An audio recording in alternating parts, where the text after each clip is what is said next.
Hello and welcome to Dressmaking and Moda. Today I'm going to show you how to sew this beautifully elegant wrap coat with pockets.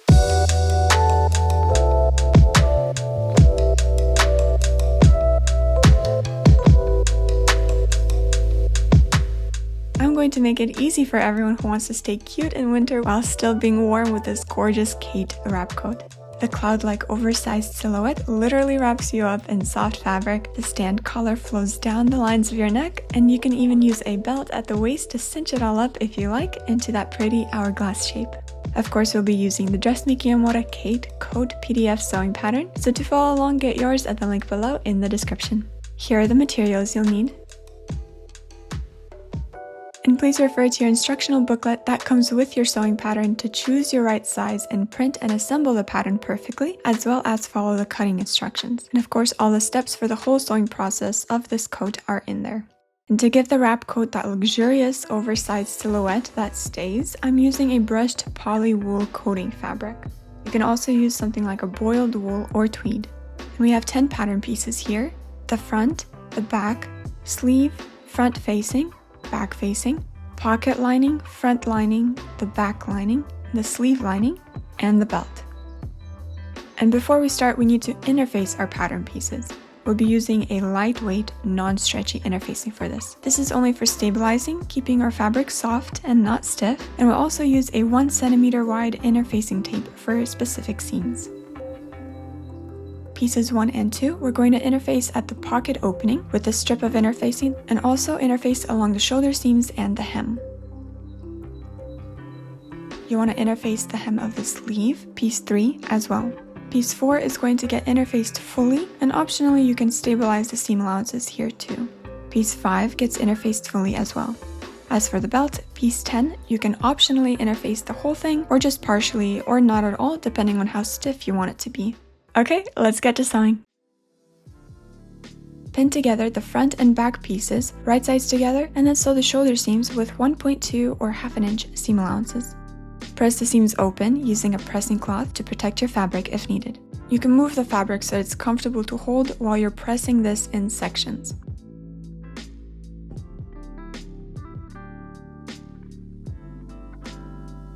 Then clip the seam allowances of the shoulder seam.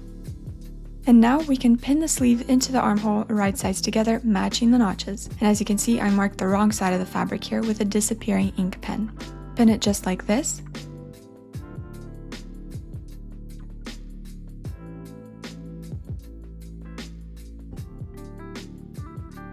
And now sew.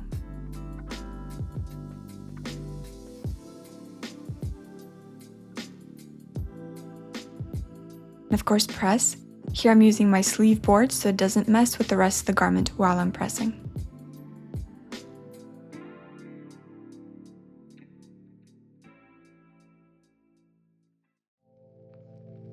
Take the pocket lining and pin it right sides together to the seam allowances of the pocket opening of both the front and back of our coat. And then sew from the interfaced side. Right away, fold this to the right side and understitch the seam allowances.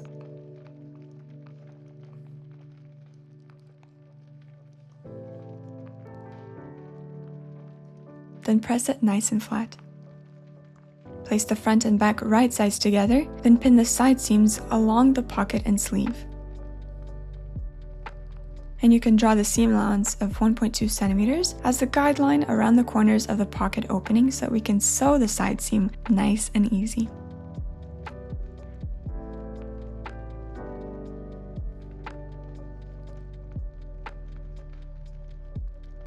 Now press it to get rid of our marked line. And this is the front side on the top here. Turn it away with the pocket under the front piece and push the seam allowances towards the front piece. And use a pressing cloth while pressing. We want to mark the pocket opening ends for accuracy. Here I did it using pins. And we did that so that now we can reinforce the pocket opening by making bar tacks at both ends of the pocket. You can also just use a straight stitch forwards and backwards about 3 to 5 stitches perpendicularly to the side seam to secure both ends of the pocket like so.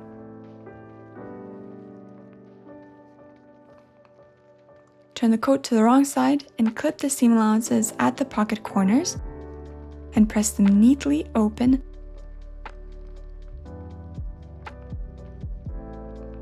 Repeating from the right side.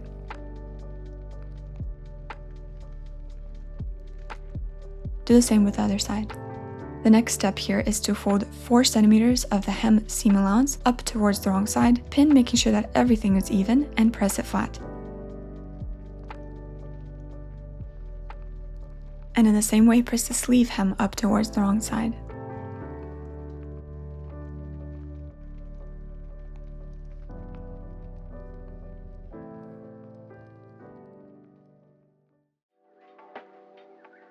Place the front and back facings right sides together and pin and sew the shoulder seam of the facings. Now press the seam open, and to make it lay flatter, especially if your fabric isn't cooperating nicely, you can clip the seam allowances at the curve just like this.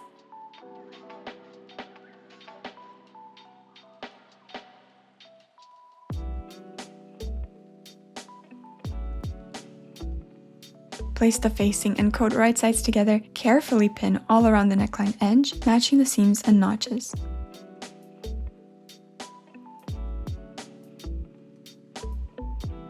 Here's how the bottom looks like.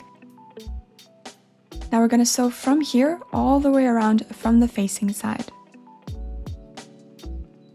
Now while we're sewing here, we have an option to do it with stay tape. This is needed when the fabric stretches under the machine foot and we want to give it additional stabilization. For that, we will sew straight to the notch, then take fusible stay tape or some non-stretchy interfacing tape and place it over the seam allowances under your seam. Sew over it, then while sewing, slightly pull it so that the edge of the front will ease evenly underneath the facing.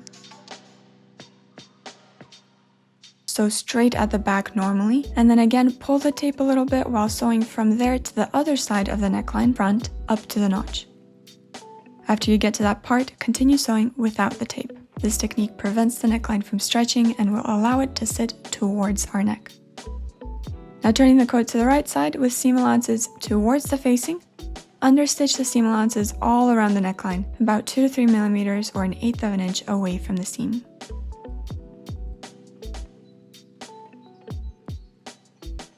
And after understitching, we can make this less bulky by trimming the seam allowances of the facing in half.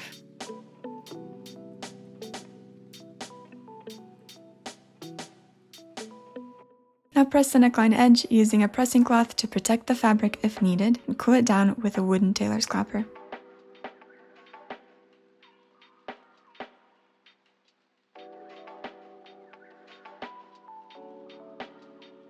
Now, starting 23 centimeters or 9 inches up from the bottom edge, pin along the neckline edge all the way up 1.5 to 2 centimeters or 3/4 of an inch away from the folded edge.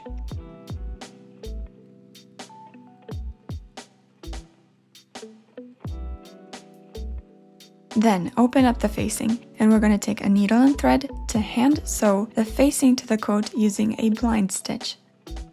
Taking a few threads from the facing, then a few threads from the coat. The seam should not be tight and it shouldn't be too loose either, just right. Here I'm using a black thread so that you can see what I'm doing better. And here's what it looks like. From the right side, you won't see a thing. And this edge is lying freely, but the folded edge will always be nice and straight, not rolling away because our blind stitch is holding it together. Now I'll take my white thread and go all around.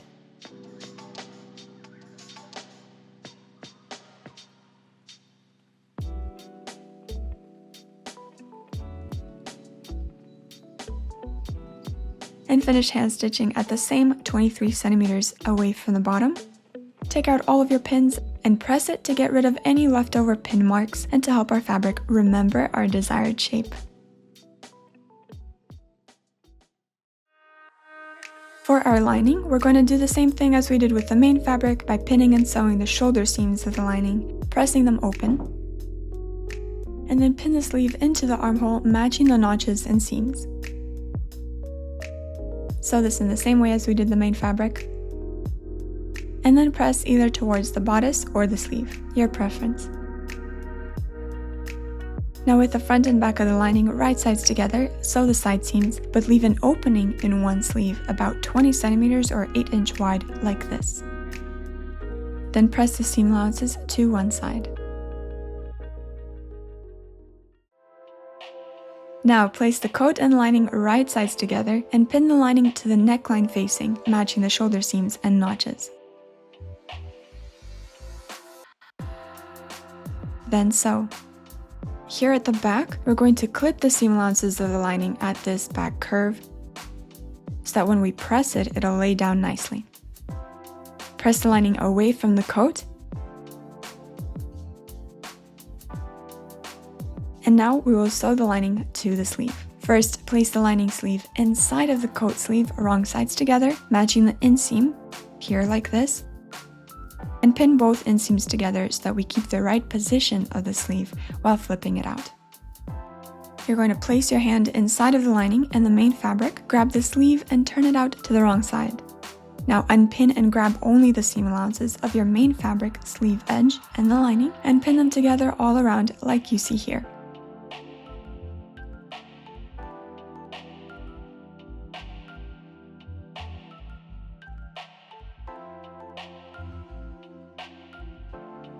Then sew from the main fabric side.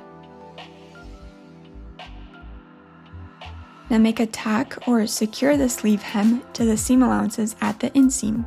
Alternatively, you can blind stitch the sleeve hem in the same way as we did with the neckline facing. We sew the sleeve all around. But before turning it all out, cut 2 strips of lining that's 5 centimeters or 2 inches long and 2 centimeters or 3 1/4 inches wide. Pin one end of the strip to the shoulder seam allowances of the coat, and we'll sew it here, and then pin the other end to the lining shoulder seam. Do this to both sides and sew. This will help the lining stay in place with enough movement. Now flip out the sleeve to the right side, position everything nicely, and press the hem of the sleeves. And now for the hem of the coat. First, turn the coat to the wrong side, then pin the lining to the coat hem, matching the side seams. The lining may be wider by about 5 millimeters, and that's okay, as we want the lining to have some ease of movement. At the front detail, you want to pin the lining on a diagonal, not straight, but at an angle.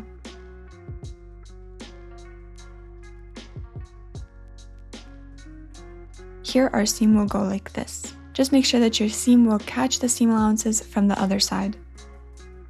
We'll sew this here, but at the center, leave an opening of about 20 centimeters or 8 inches wide. After sewing, turn the seam allowances of the facing towards the facing and trim off the excess fabric.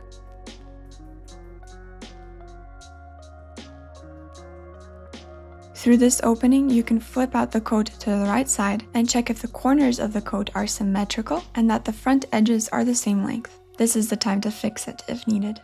Now taking a needle and thread and sew the hem to the coat using a blind stitch by hand, just like we did with the neckline facing.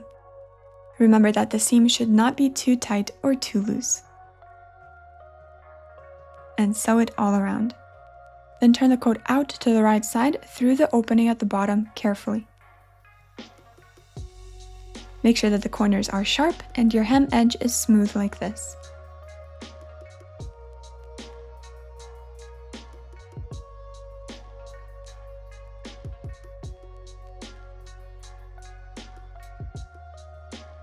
Now, reaching through the sleeve opening, grab the opening at the coat hem and pull it out like this. Now we can pin together the lining and the coat hem edge to close this opening and sew the space. Just like this. With it looking nice, we can press the hemline.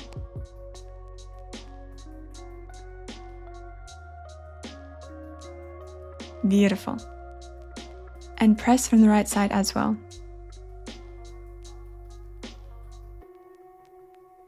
Last seam here is to flip out the sleeve to the wrong side and close this opening by pressing and sewing right along the edge of the lining.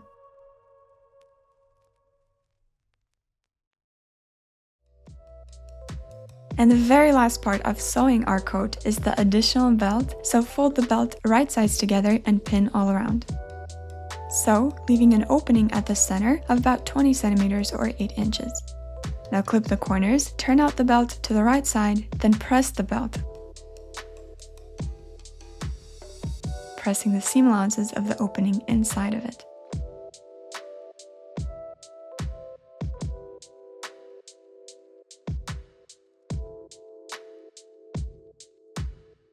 And close the opening by hand stitching, and if you want, you can also top stitch the belt all around. And of course, giving your entire garment a finishing press like always, we are done with our gorgeous Kate wrap coat.